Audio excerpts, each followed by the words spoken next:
Welcome back, Rosebuds. If it's your first time here, a very special welcome.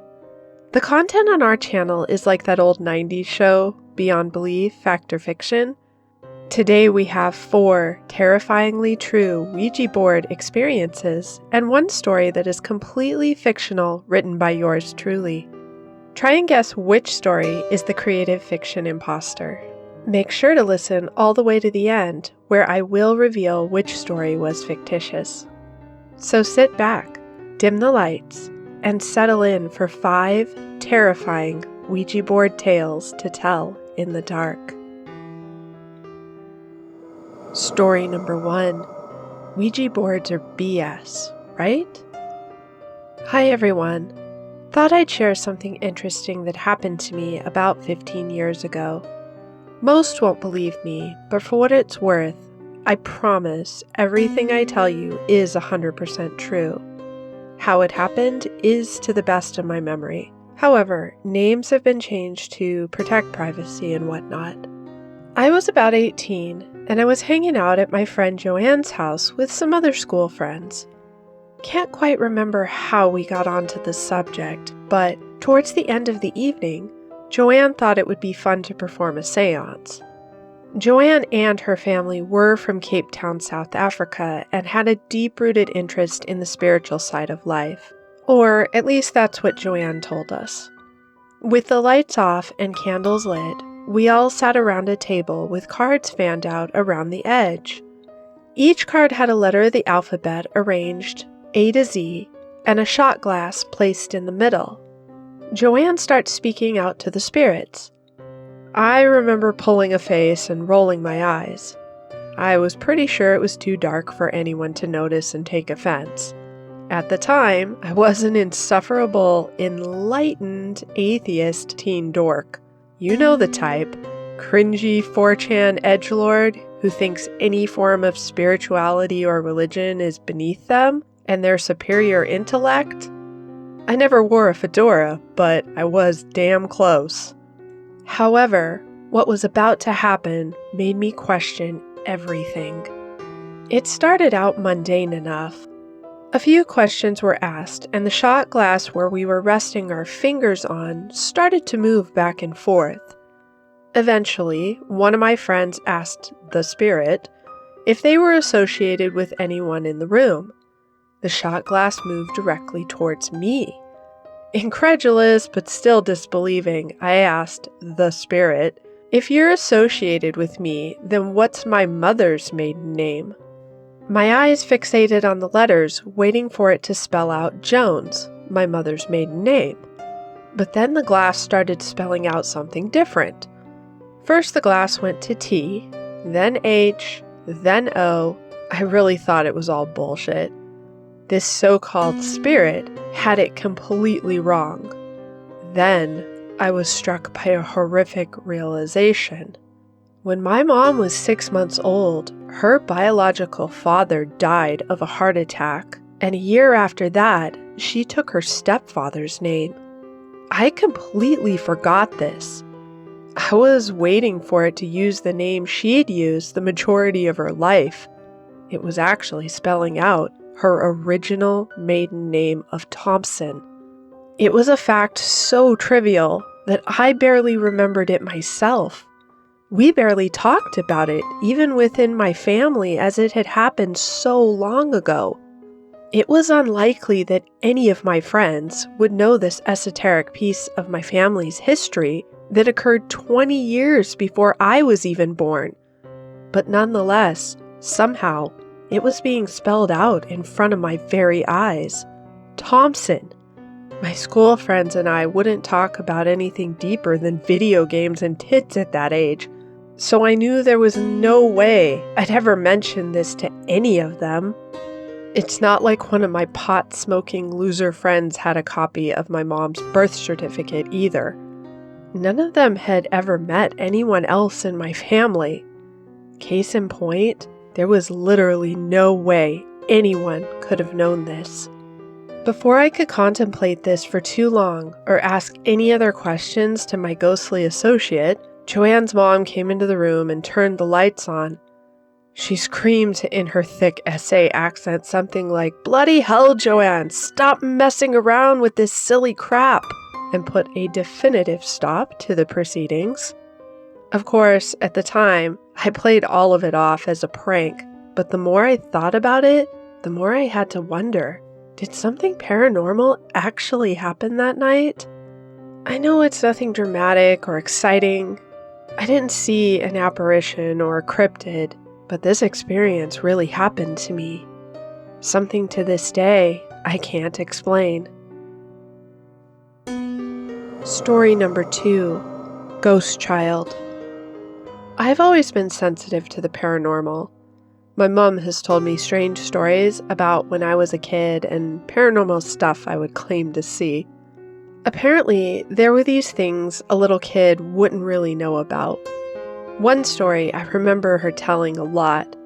There was a neighbor who lived pretty far down the street who'd recently died. I had not ever met this woman because I was only 2 or 3 years old at the time. She had a distinct purple jumper that she always wore when she took her walks down the street. One day I was playing in the backyard. It seemed like I was talking to someone. My mom called me in for lunch and asked, "Were you talking to someone out there?" She laughed and didn't think I'd actually answer. However, I said, "The nice lady." My mom was clearly startled by this and pressed, "What lady?" I answered, "The one with the purple jumper. She's right there." Then I pointed out the window into the backyard at nothing. At least nothing my mom could see at that time. My mom couldn't help but think about the recently deceased neighbor down the street. Anyways, fast forward many years, and I'm living in a situation where my brother and sister-in-law are living in the condo next door. Mind you, this is a new development, and we were the first occupants, so I think this experience is directly related to the Ouija board and not the house itself. My husband and I were home by ourselves watching a movie, just some comedy that I don't really remember. Anyways, the den/computer room doors were in the living room. They were double doors and opened up wide. While we were watching the movie, I distinctly heard a child laughing. Now the walls were thin, but not on this side of the condo. The only child in the home was my 3-year-old, and she was sleeping on the couch next to my husband and I. I got up and opened the den doors, expecting that maybe the computer had been left on. Maybe the cat had jostled the mouse. I walked around looking to see if there was a toy that could have made the noise. No toys. My husband didn't hear the laughter, but he was a pretty supportive guy who didn't dismiss me either. After inspecting and finding nothing, I shrugged it off, finished our movie, and went to bed. The next morning, my in-laws were over. We asked them what they were up to the previous night. The two of them had hosted a small party, and for fun, they'd conducted a seance with a Ouija board that one of the guests had brought over. They said they'd started to hear children laughing in sort of a disembodied way, scared the hell out of them. They quickly said goodbye and put the board away. I told them about my experience, and the room fell silent. We compared times, and it would have been about the same time. I told them they should probably not hold any more seances after that. I was happy that they readily agreed with me. Story number 3, Unfortunate News. My mom didn't like to talk about anything outside of her Christian beliefs when it came to spirituality. One day, though, we happened to be discussing Ouija boards. I know she doesn't believe in this stuff, but she never talked about it again, and based on her tone and the details of this story, I think it scared her. I think she really believed that this time was real. Many years back, my mom and her best friend, we'll call Mrs. C, were having coffee. Mrs. C was pregnant. They were both young women and idly playing with a Ouija board that was left lying around. They asked the spirits if Mrs. C was having a boy or a girl. The Ouija board just pointed to no, nothing more. Within a month after they played with it, Mrs. C lost her baby to a miscarriage. Mom said that Mrs. C was visibly upset by the Ouija board's answer, so she couldn't believe that Mrs. C was the one who moved the planchette herself. My mom is a very pragmatic and almost unimaginative person, not to mention her Christian beliefs, so I can't believe Mom made this story up. As for me, not being able to discount this to bullshit is the scariest part. Story number 4.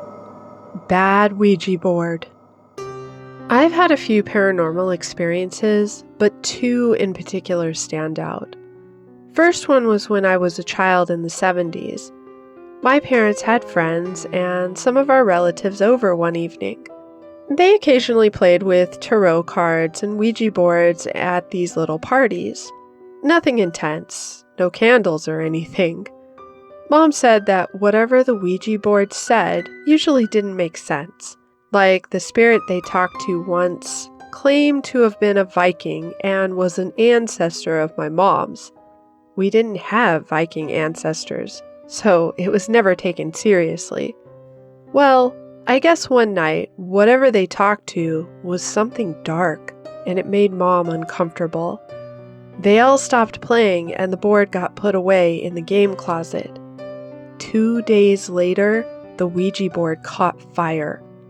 Mind you, just the board. And that's the story of why Ouija boards became forbidden in our household. Oh, and fun fact, last year we did indeed discover that we had some Viking ancestors while doing our genealogy. Story number 5. A spooky voice. In high school, our group of friends made our own Ouija board in the supposedly haunted house where my friend lived. We decided that we wouldn't use the planchette to get answers, but instead would ask questions and leave a recorder on the table. For context, we were seated around the table at my friend's sleeping elderly aunt's house. We're all staring at each other, and it's quiet with no television on whatsoever. The 5 of us thought we had the environment controlled, so there would be no doubts if something strange happened that came from the seance. We sat in a circle staring each other down. We asked a few basic questions out loud like, "Are there any spirits here?" etc. So, you know the way a voice sounds when someone talks really close to the receiver? When we played back the recording, there was a voice. It was clear as day and sounded as though the spirit had spoken right into the device. It said, "Hello? Is anyone there? Who are you?" And then it just started laughing uncontrollably. Needless to say, we threw the device across the room and huddled together that night, thoroughly terrified. I identify as agnostic, and I'm generally skeptical of things like this, but I still truly don't understand what happened that night. Well, Rosebuds, that's it for today's stories. Before I do that reveal for our fake story, why not leave us a comment and tell us about your story? Have you ever played with a Ouija board? Do you have a strong opinion of them? Anyway, we'd love to hear about it. Also, if you enjoyed this video, please give it a thumbs up. It really does help us out. Alright, let's do our reveal. Today's fictional story was story number 2, Ghost Child, about the spirit-sensitive woman who heard a disembodied child laughing. As for inspiration sparking this idea, I have none to share this time, but I hope you enjoyed the stories all the same. That's a wrap, Rosebuds. Until next time, thanks for listening. Take care and stay creepy.